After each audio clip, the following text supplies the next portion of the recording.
It's been 2 months since your hometown, Eidos, was ripped from its own reality and placed in a new world. The Eidosians are calling it Horizon. Untamed and uncharted, it presents both risk and opportunity for all. Rangers, mages, and warriors all eagerly answer the call. Not all who have gone in search of fame and fortune have returned. There are many dangers lurking in the dark. Horrors from other dimensions, summoned to Horizon as you were. Still, there is hope. There are friendly faces in Eidos, always willing to aid you in your journeys. And in the back of your mind burns the unanswerable question: who brought Eidos to this strange place called Horizon, and why?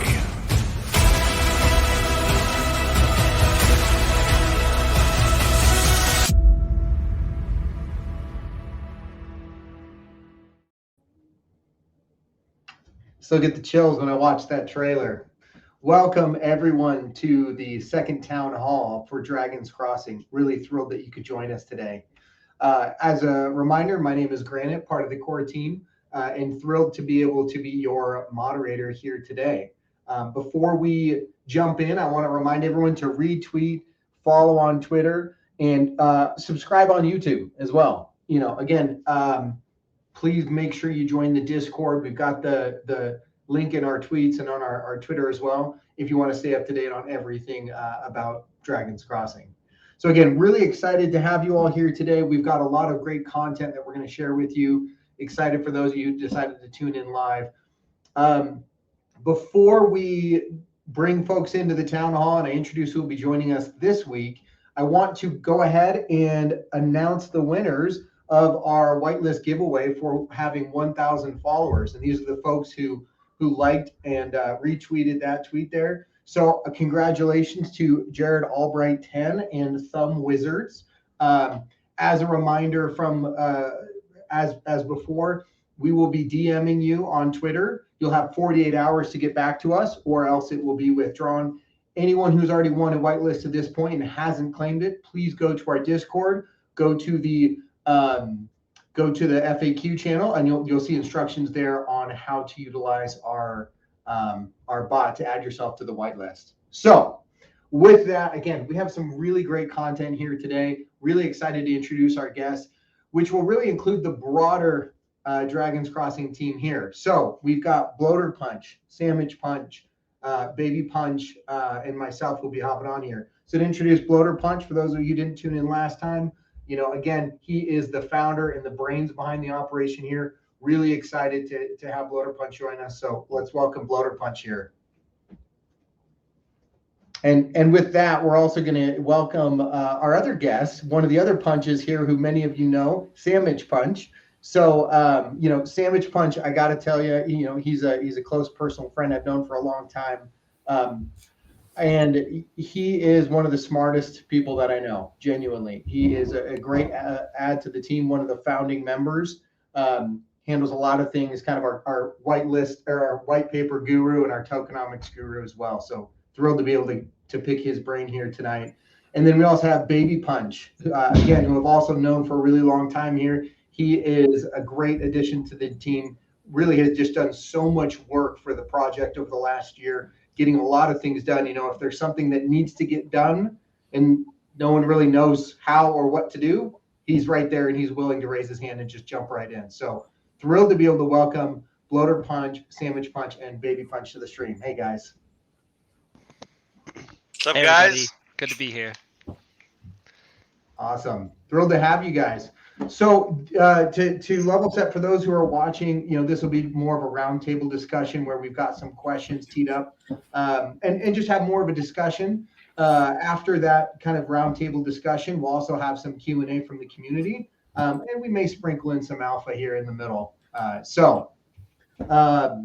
With that, let's jump right in. So the three punches here, there are more punches, but I'd say these are the three main punches here. You guys have known each other for, you know, a long time. How did you guys meet? And then how did you find yourself in crypto? Yeah. Why don't I can kick off. So we met at different parts of our lives. Baby Punch and I have known each other since 4th grade. We were actually in 3rd grade together, and I didn't realize we were in 3rd grade together. But um, yeah, we met in grade school, trading Pokemon cards, and Classic. have Classics. been friends ever since.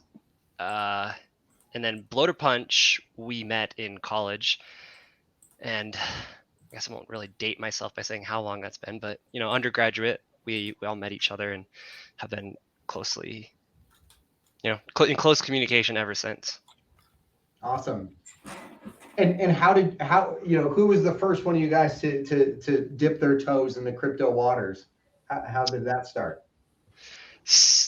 Definitely So- Sandwich Punch. Yeah. Well, and the funny thing is, Grant and I have also known each other for a while. You're the one that actually kind of got me into crypto. And if you remember the days of GDAX before it was Oh yeah. acquired by Coinbase Pro, and we were both working Big Law, and you're like, dude, you gotta check this out. This Bitcoin, and this was what I think mid 2017, late 2017. So that was the start of my crypto journey. I got super hyped on VeChain at the time, and I kind of brain for Did you almost cashed out at the wrong time on VeChain? years and cashed out at the worst time possible. You got a tattoo on your lower back, right? The VeChain. Could you flash that for us? I wish I had it.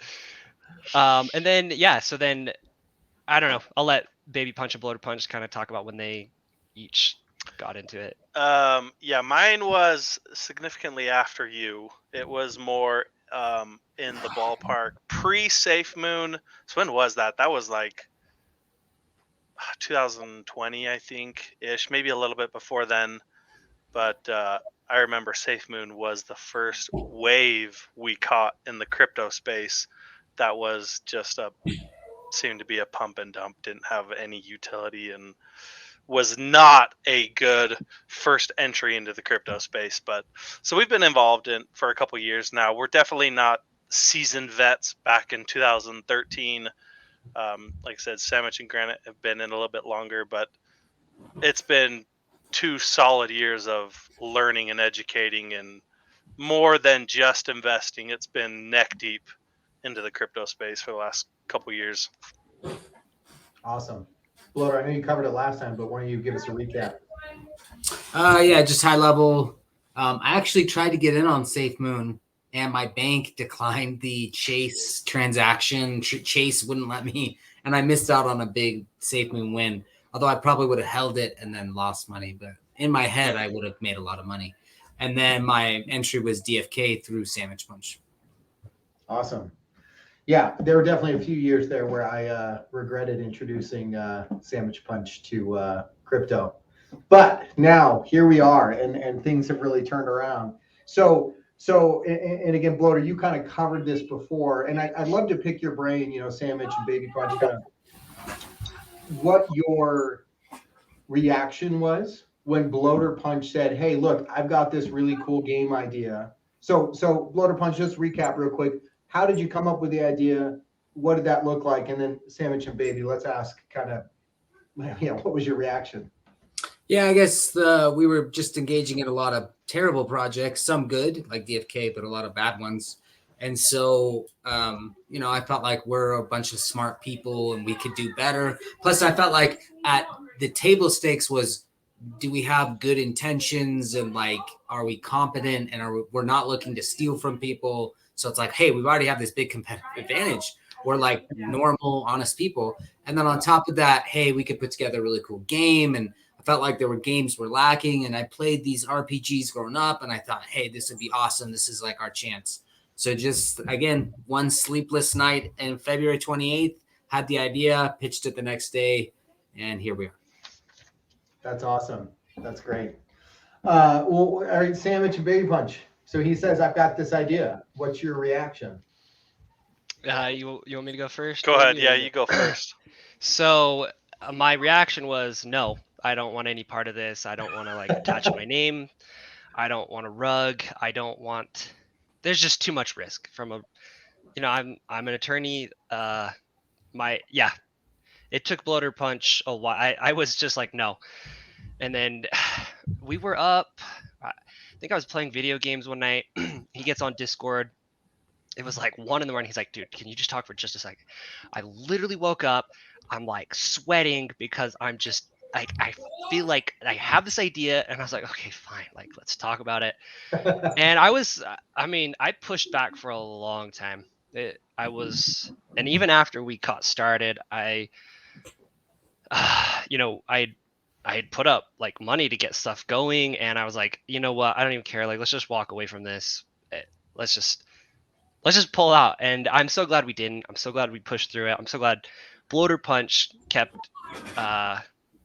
his eyes on the prize and like kept me straight. But yeah, I saw how bad so many projects went, and in my mind I was just like, these people are so screwed, like these founders of this project.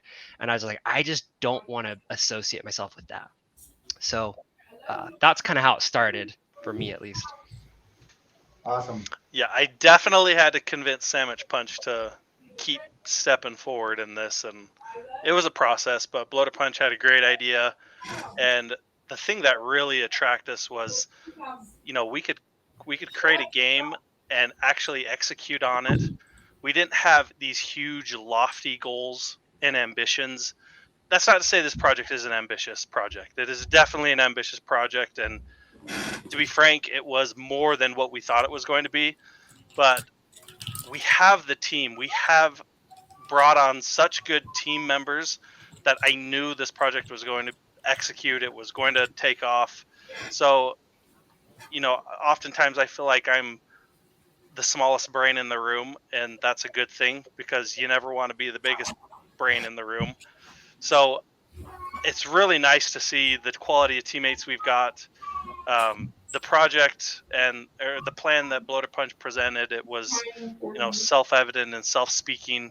It didn't need a ton of selling. Sandwich Punch was just so busy with 1,000 different things going on that I definitely had to sell him on it, but we eventually got there, and yeah, we haven't looked back since. It's been really good.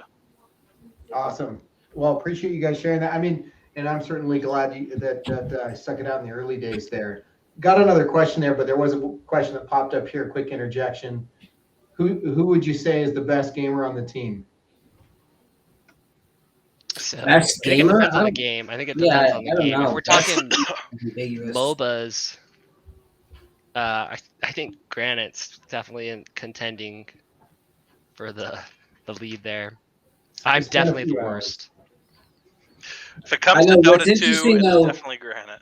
What's interesting is Sandwich Punch used to be the best, but then time took its toll and atrophied his skills. But at one time, Sandwich was the pinnacle.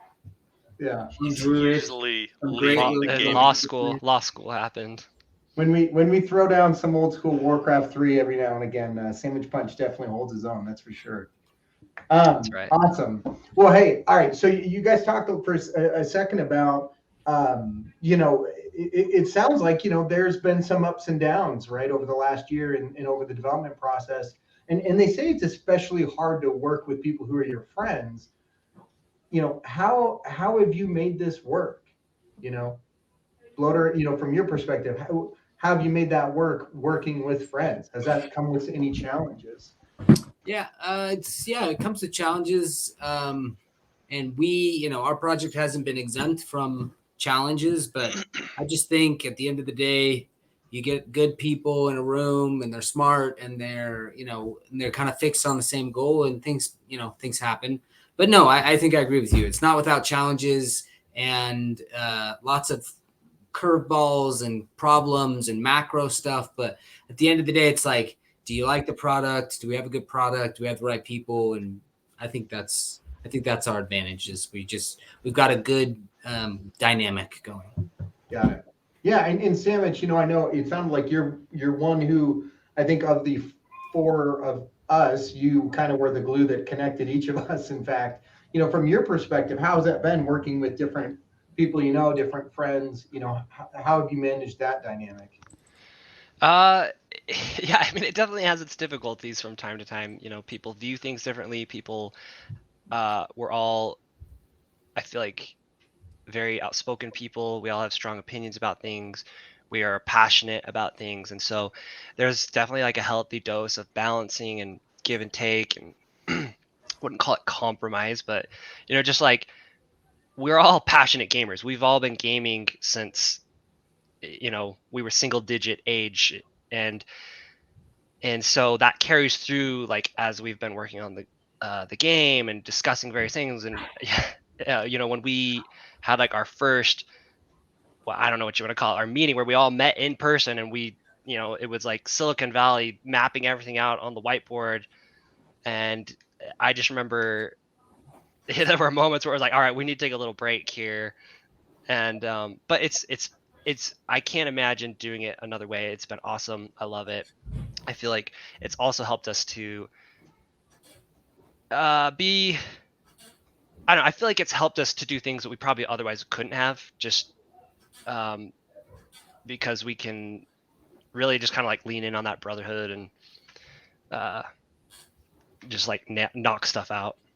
Yeah, awesome. And Baby Punch, I mean, you were there too. The four of us were there, kind of in Bloater Punch's basement. From your perspective, how did that change things? How did that adjust things when we were, after having gone through that weekend and really hammered through just so much stuff?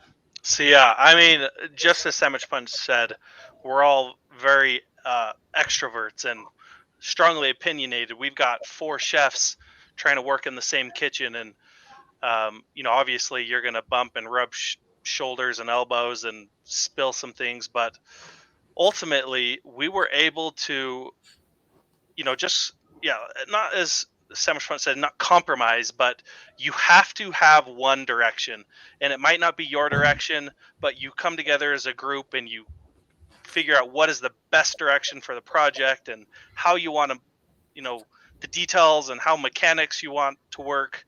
So there's a lot of back and forth in figuring out not necessarily who's got the best idea, but how do you kind of marry 4 different ideas into one really great idea.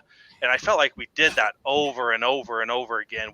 Someone would have an idea, and then it would evolve when someone else's idea, and it would just ping pong back and forth until we landed on, how do we marry all this together into one, mechanic, or into a tokenomics idea, or, a gameplay.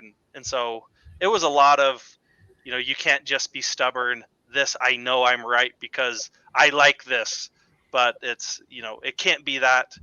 And, often that was definitely a barrier that we all had to mentally overcome was, it can't just be all my ideas. We had to figure out the best way forward and kind of marry everyone's ideas into I love that. Awesome idea.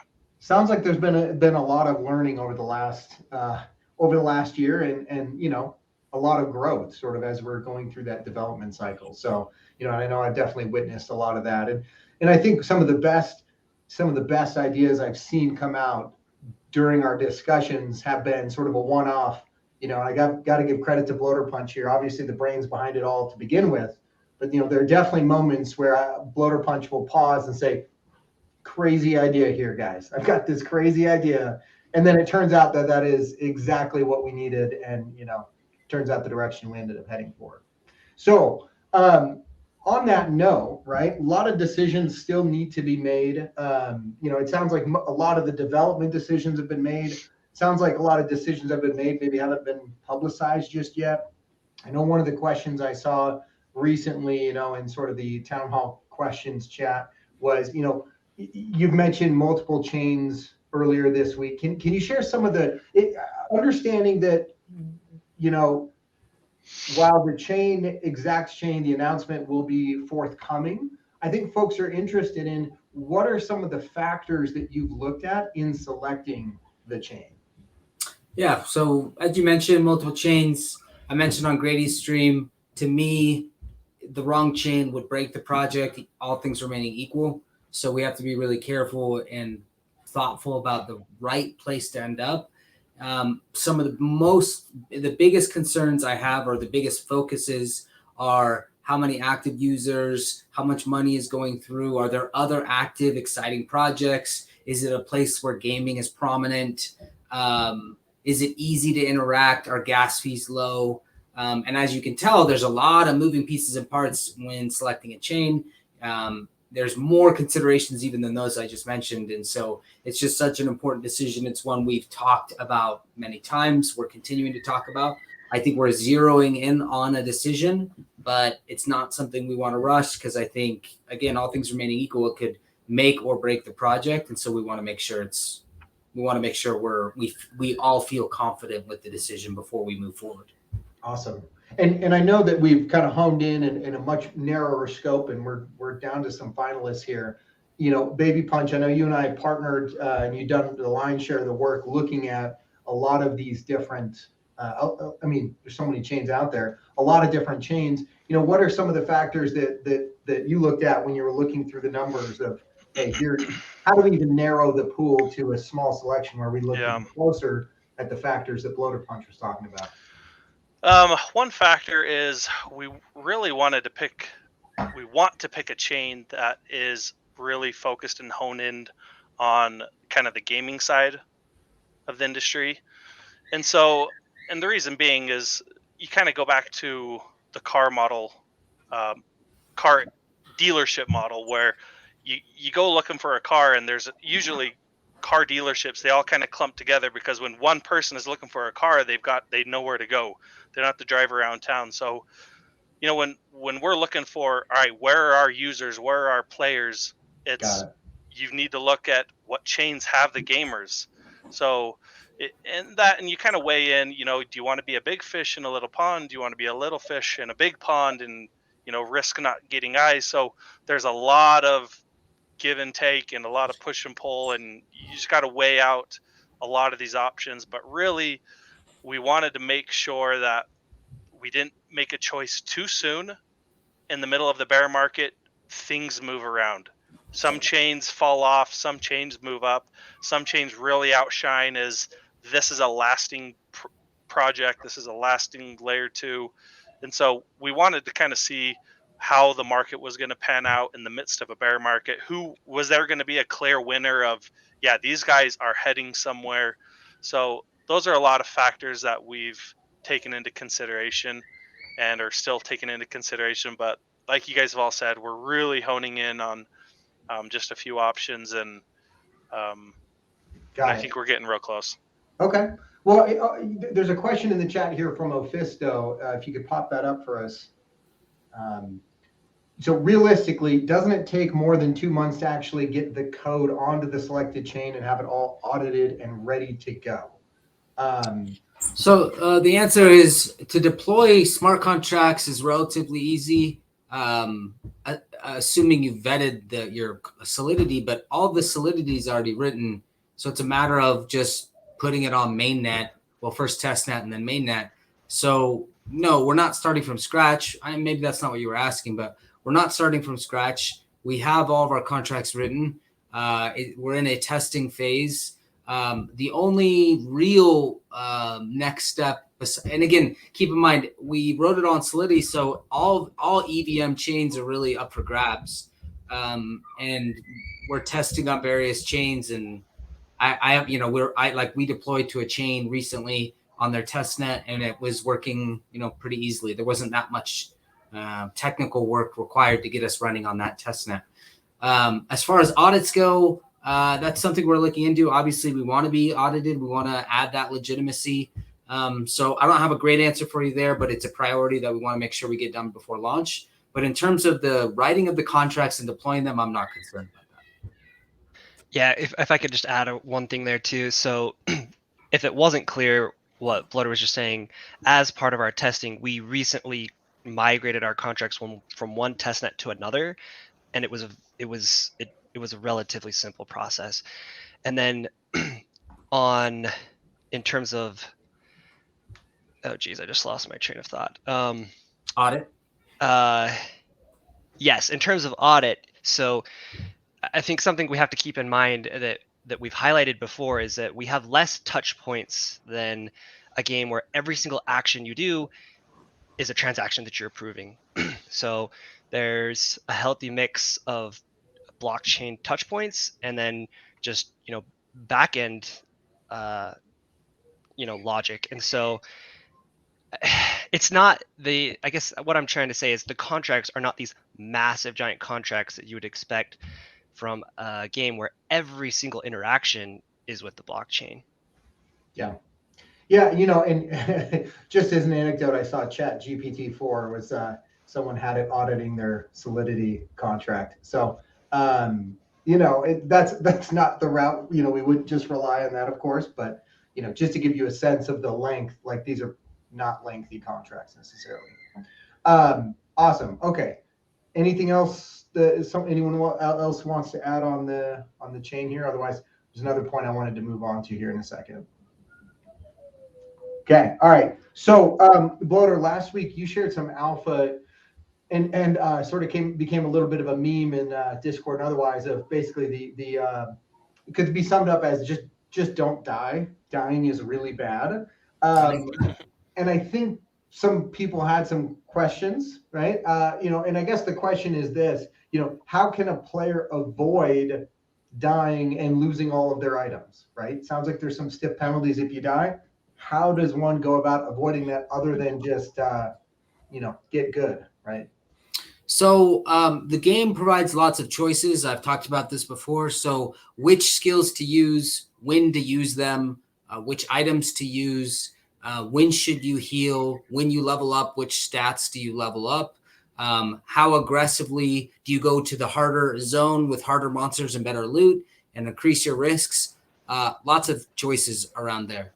And then keep in mind, one of the tensions is you could feasibly never die, but the tension is you're trying to be better than other people playing the game. That's part of our mechanic. So if you were so conservative, yes, you'd never die and lose your items, but you probably wouldn't be playing very well because other players would probably play more aggressively, smarter, learn the mechanics, and do better than you.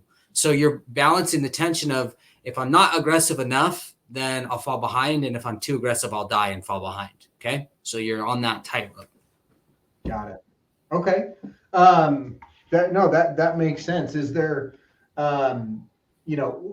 with respect to that, is there anything more you can share with us? Let me ask this. From what you described, it sort of sounds like it's a PvE game, but there is an element of competition between players. Is that a safe assessment? Yeah, that's a correct summary. It's a PvE game. You're not playing per se directly against other players, and PvP comes with its own challenges. We thought in the beginning, hey, should we launch with PvP? But it's so hard to balance, and we wanted to launch with a really clean, fun product. And so I felt the best way to do that would be PvE with PvP components like a ladder system or like some kind of you're playing against the other people competing during the same period of time. Got it. Okay. So Will, can I ask one last follow-up question that I think people might have a question in mind? Will the rewards that players can receive by playing the game, will that outcome depend on their performance relative to other players? Yes, their rewards will depend on the performance versus other players, but I think there's a couple different opportunities. One, if you have a Genesis hero, when you're questing, you can find summoning shards. Those are valuable. Mm-hmm. Two, and that's independent of your performance. You could be the worst player ever, and you could still find summoning shards, and those will be valuable. And then two, any hero, Genesis or Rift, can find skill books, which are also NFTs, and those have value. So that's one area of opportunity is just questing. And again, you got to quest in game to get those rewards. And then the other side of that is if you are efficient and if you learn the mechanics and are making good choices, you have greater opportunities as you are probably playing better than other people during the same period. Got it. Okay, awesome. I think that a question that also came up sort of along you mentioned with Genesis heroes and finding summoning shards as they play the game. Does the type of hero, we've got 3 classes of heroes here. Does the type of hero restrict the type of hero that could be found? No, so there's no genes, there's no pairing, and there's no, like you said, kind of inherent limitations. If you're a Genesis hero, you can find any class. Awesome. Okay. But they'd be Rift heroes, right? That you'd be. It would be Rift heroes. That's right. You can't find another Genesis hero. Got it. Okay. Well, I mean, it sounds like there are some folks who are really, really excited for the mint as well, given the idea that, hey, these Genesis heroes, as you play the game, can find Rift heroes. Anything else you could share about the mint, right? Even a rough time frame of when we will expect it relative to the launch of the game. Yeah, mint will probably be two weeks before launch. So if we're aiming for a May 2023 launch, which means the game's playable, it's V.1.0, I think 2 weeks prior is approximately when I would think we'd shoot for the mint. So it's going to be mint and then very quickly game launch, and you're playing in the game with your heroes. Got it. And is there a rationale to not doing it same day or, and spacing it out? Part of it is when we space it out, we increase the likelihood or decrease the likelihood of problems. And so, again, we're trying to do things well and be polished. And so we want to space out big executions to make sure we're really executing at a high level. And so it just made sense to do it that way. Got it. But still really close to that launch. So players can just jump right in very shortly after they mint. That's exciting. Yeah, and sorry, I don't mean to jump in, Granite, and interrupt. No, go ahead. So I know that you showed this a little bit on the last town hall, and then Bullet Punch, I think when you were talking with Grady, you guys talked about this a little bit. But when we're talking about for anybody who's here or who's listening, is like, what do they mean by this like death penalty? Do we have anything that we can show?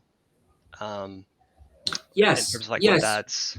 Yeah, we do have so I showed a demo on the town hall, but I put together another demo to kind of address some of our core mechanics around items and, what that means with death penalties and all that. So here you can see, okay, so I'm showing you items.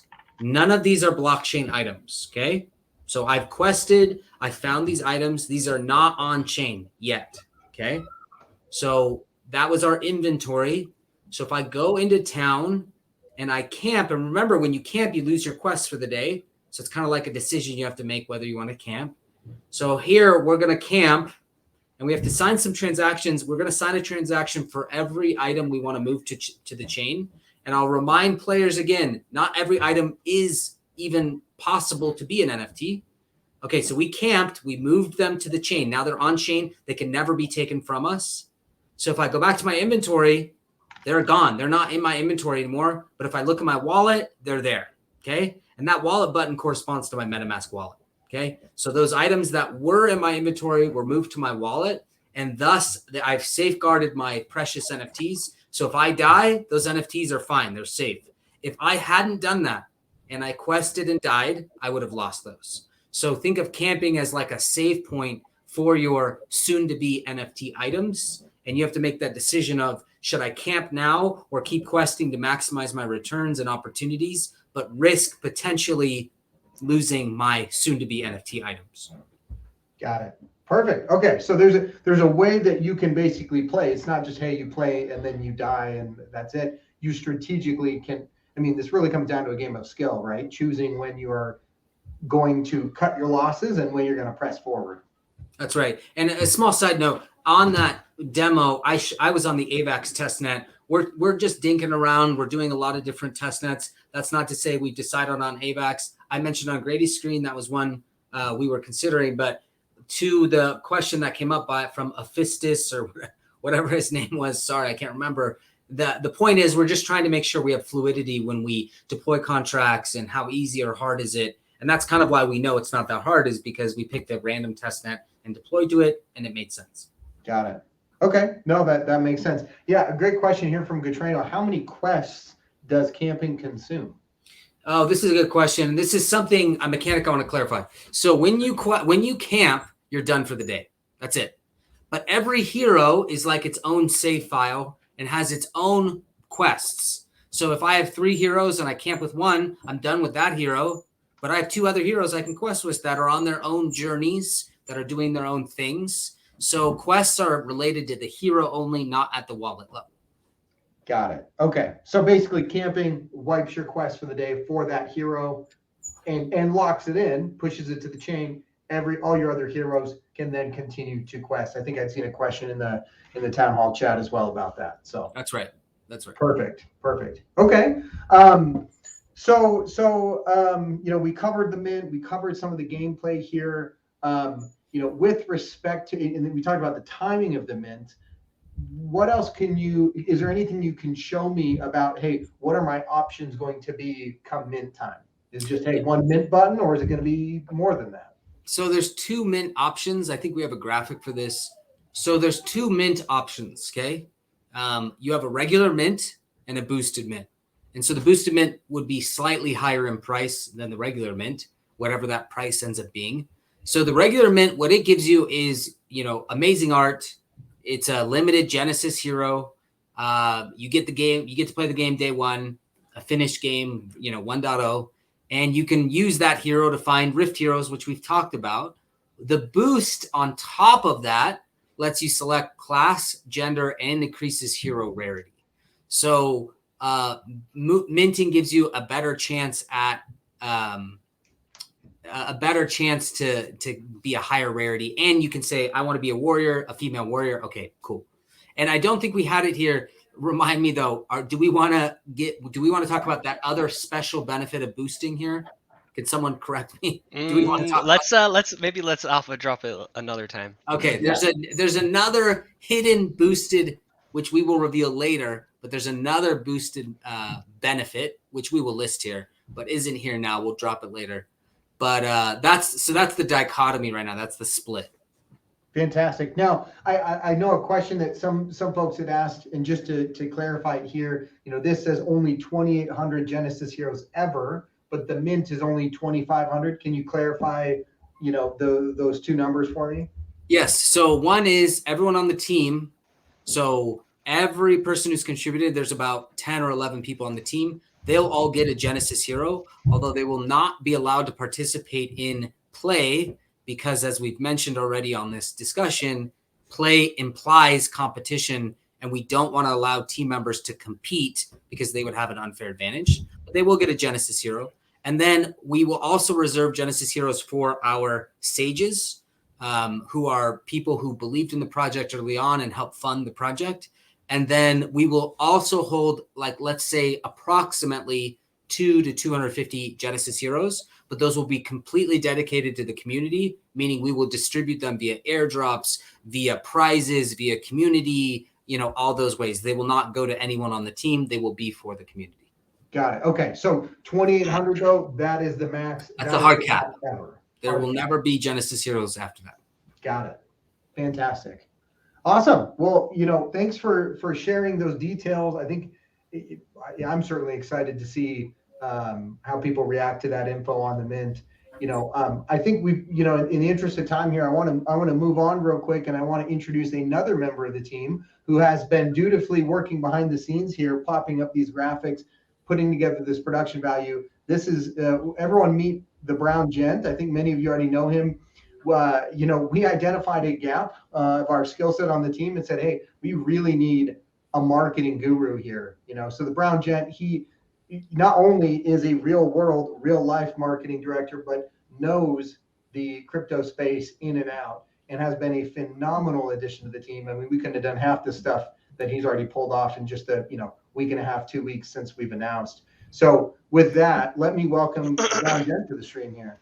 Hey, it's so good to be here. I think we're close to the end of the second town hall, and I had to make a sort of cameo appearance per se.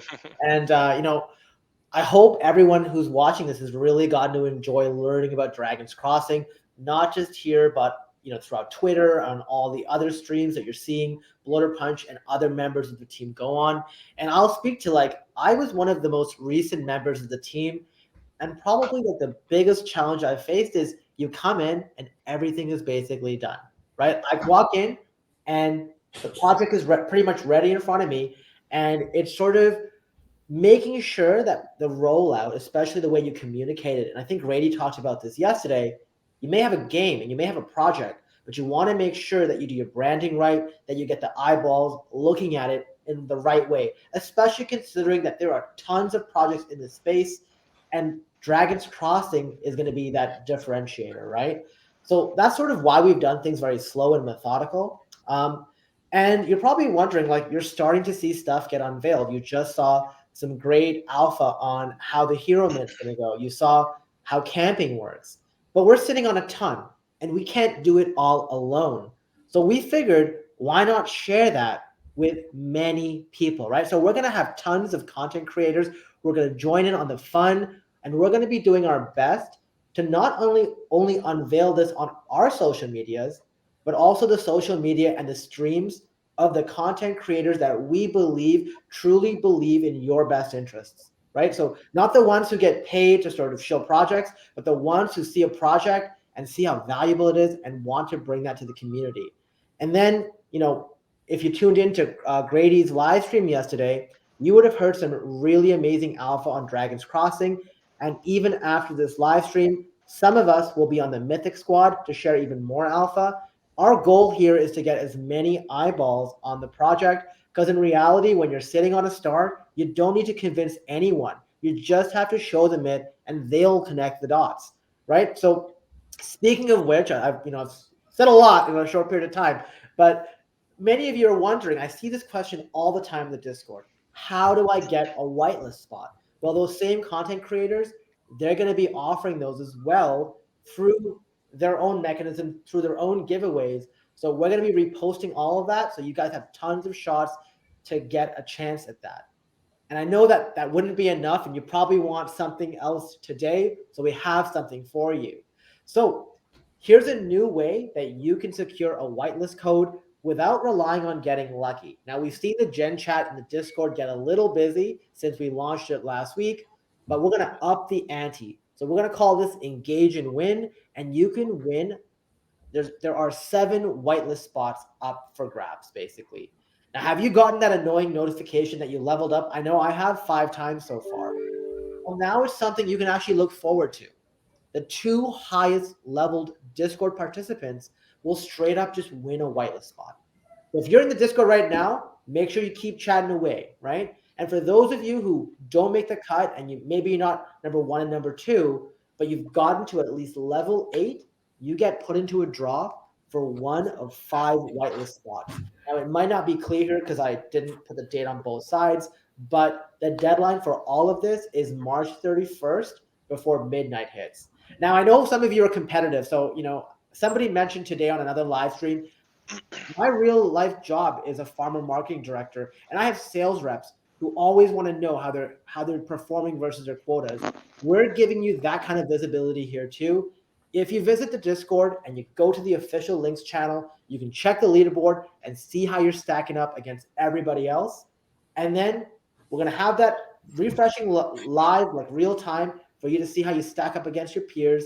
So basically, like, best of luck to every single one of you. And I hope to see you guys chatting in there. I hope to see you posting questions and engaging here. This is not. And we have a smart bot. Sam, you didn't tell them the best part. We have a smart bot, and it knows how to filter out the GM spam and the Kirby spam. So you don't get credit for GM or Kirby. No matter how much of the culture that has become. Yes. No Kirby spam. I love it. And just so you guys know, this is not the last whitelist giveaway you're going to see from the Dragon's Crossing team, but you're going to see many more as we ramp up to the mint, which you heard is going to precede the game launch, which is scoped out for May. So that's pretty much all I wanted to talk about as an update from marketing. I'll pass it back to Granite actually for the community Q&A. Awesome. Well, thank you for that. I think let's get in Discord, get active, guys, and there's some whitelist spots for you. All right. So let's look at some of the Q&A that we've had from the community, in the 12 minutes or so that we've got, or 15 minutes or so we've got left here. All right. Oh, sorry. Do you have a? No. Sorry. Sorry, I was clearing the throat there. All right. Yep. Question here for Bloater Punch. I think Many asks, what is your stance on botting? Yeah, we've touched on this. It's an important topic. The game, I feel, has enough decision making as of day one to make botting difficult, especially to start with.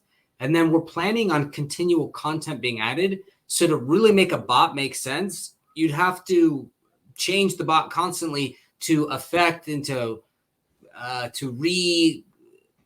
recalibrate based on the new alpha or new trends or new meta or new content. So that's one. And the other thing is sometimes I think bots become prominent because people hate engaging. They're like, this is so mindless, I'm just going to have a bot do it. But I don't think that will be the case. I think our game is designed to be fun, and there's enough choice. I think botting would be difficult. Not impossible, but difficult. Got it. So basically, this isn't Clicker Heroes. This is going to be much more complicated than that. And, you know, bots probably aren't going to be as prevalent as you might see with some other Web3 games. That's right. Got it. Okay. Awesome. Active Ice asks, and maybe this one for you as well, Bloater Punch. You know, you'd mentioned only Genesis heroes can find summoning shards. You know, will you be transparent in the drop rate in any way of any moment moving forward? So that's right. So Genesis heroes are the only ones who can find shards. I don't think we're going to disclose the drop rate. That could change. I don't think we will though. But yeah, so Genesis heroes are the only ones who can find, and we probably won't be. But there was another point. Sandwich Punch, what was the other point on this? I feel like there was something else we wanted to say. You're muted. Classic. Oh, geez, sorry. I was going to say, I'm not going to lie. I was getting distracted by Dread Shots in the chat saying he was going to blow me up with pings to get his level up. But you mentioned, I think the one thing I had mentioned is that, we're trying to develop the game in a way that botting is most rampant when gameplay is just so redundant, and we're trying to remove that aspect. Well, no. And like you said, it's so we're aligned on that side. I was asking from a drop rate on the summoning shard drop rate, and the question was, will we be transparent about it? And I felt like you had some good thoughts on this. Oh, yeah, sorry. Yeah, so it's I think it'll roll out like you would see most RPGs. Like, I'm a huge fan of like Diablo 3, Diablo 4. They never are just like, hey, here's the drop rate for this item. Eventually, there's enough data and people figure it out, and you have communities and forums that be like, hey, here's the exact algorithm for the drop rate for every item in Diablo 2, right? But we're not going to just disclose that right off the bat. I think that's part of the fun in exploring and learning about the game. Whoever finds that first hero shard is going to be so stoked. They're all going to be at Discord, and it'll be just like when people started to find eggs in DeFi Kingdoms. It was so exciting. People like, oh my gosh, I just found an egg, and it will probably roll out in a very similar fashion. And to answer Professor's question, I wouldn't say linear. I would say we want to do everything we can to make sure the hero population is healthy. And so I'm less concerned about a linear and more concerned about, can we have a healthy tension between supply and demand? If there's too many heroes, I think that's an obvious problem. If there's not enough heroes, that's probably a less bad problem, but still a potential problem. So we want to make sure we manage that in a way that makes sense for the community. Yep. And importantly, right, this all is reliant on people playing the game, right? Heroes aren't going to be emitted or created or found unless people are playing the game and playing strategically and camping and walking away with those NFTs. So awesome. Okay. Let me switch around here. And you had briefly touched on this, Bloater. Sandwich Punch. Let me ask you this. Is the team going to be able to play the game? Bloater had said, hey, they're not going to be able to play the game at all, but what are your thoughts? Just in the sake of like keeping it concise here, I'll just say this. If the team would stand, if whatever gameplay feature it is, the person would stand to gain something from it, from the game, the in-game economy, no. The team will not be able to participate in that. Is there a world where there's a feature or a module where that would not cause a conflict? Potentially, then yes. But if they stand to gain from it, no. Nobody will have an unfair advantage because they have knowledge about the project. Got it. That would be that would put other people at a disadvantage where, in-game economy is at stake. So maybe there's a concern then on that side of so that's great. I think that's positive, but what if we don't know that it's not fun? Will we be testing it? Will we still be playing it sort of in a sandbox situation so we can at least know how the game plays and feels? Yes, there's a lot of that going on, and honestly, this was a tough decision because all the devs too are like, I really want to play this. My kids want to play this. I want my friends to, and so it's not like a super clear cut and easy decision to make, but we feel it's the right one. Awesome. Fantastic. All right. Another question for you, Bloater. Frothy asks, why does this game have to be built in Web3? Why not just release this on Steam? Yeah, to keep it short, essentially, we love the idea of ownership. We love the idea of being able to collaborate with other projects, and we could take heroes from other projects, integrate them into ours, and vice versa. And always being able to own that NFT, it is decentralized in that aspect. It's always your property, and then you have full access to, independent of our project and game. You can transfer it, you can sell it, you could hold it, and you have a lot more flexibility around the value you want to derive from playing the game. And so I think from there, it's just, to me, it's a slam dunk. Got it. Okay. Another quick one here for, let's go to Baby Punch here. How are heroes going to be traded? And, along the same lines of questions here, this is a question here from Neindorf. How are heroes going to be traded or sold? And will that functionality be available at launch? Yeah, so all NFTs will be able to be traded, sold on the open market. So whichever blockchain we decide to launch on, it'll be third-party marketplace that will house that transaction. So that won't be an in-house transaction. It'll all be third-party. So, but Got it. everything will be available. NFTs, any NFT in the game will be available at launch. Okay. And I assume that with respect to that, that's one of the things you're taking into account when we're selecting a blockchain here, right? Oh, absolutely. Yep. Got it. What Okay. marketplaces are available is a big factor in our decision, and how well they're run and how safe they are and what kind of traction they get. So that is definitely a factor in our decision. Okay. Many ask, I'm going to ask the Brown Gent this one. How many, you mentioned there's going to be other whitelist spots. How many whitelists can you win? Yeah, so right now, the way our whitelist bot works is you're allowed one whitelist spot per Discord account per wallet. So right now, it's one. And just so everyone knows, we've had to and you probably heard this if you tuned into Crypto Grady's stream yesterday, but if you haven't, we have oversubscribed our whitelist to around 600 spots. And there's going to be 300 Genesis heroes that will be available and up for grabs during that minting window. Now, the reason we selected this was we wanted to make sure that we didn't jeopardize our mint, because naturally not every single person who gets access to a whitelist code will be able to visit during the mint time. Maybe they're unavailable, maybe they forget. And usually an indicator of a strong project is whether or not the whitelist was completed, like all the whitelist spots were completed as said. And we've seen that happen in many projects, and we've tried to learn from sort of like the mistakes of others. Now, that being said, if you do have a whitelist spot and you're unable to mint a Genesis hero because let's say you were gone, or you tried and somebody already minted like the 300 that will be available, we are currently discussing ways to help you alleviate that and parlay that into another bonus that will be announced later on. Perfect. Okay. So there are definitely going to be plenty of opportunities for you if you're seeking it, but still limited seats. So get moving. Okay. Sandwich Punch, got another one for you. How difficult do you expect the gameplay to be? This is from Crispy BYU. On a scale of Flappy Bird to Dark Souls or Contra.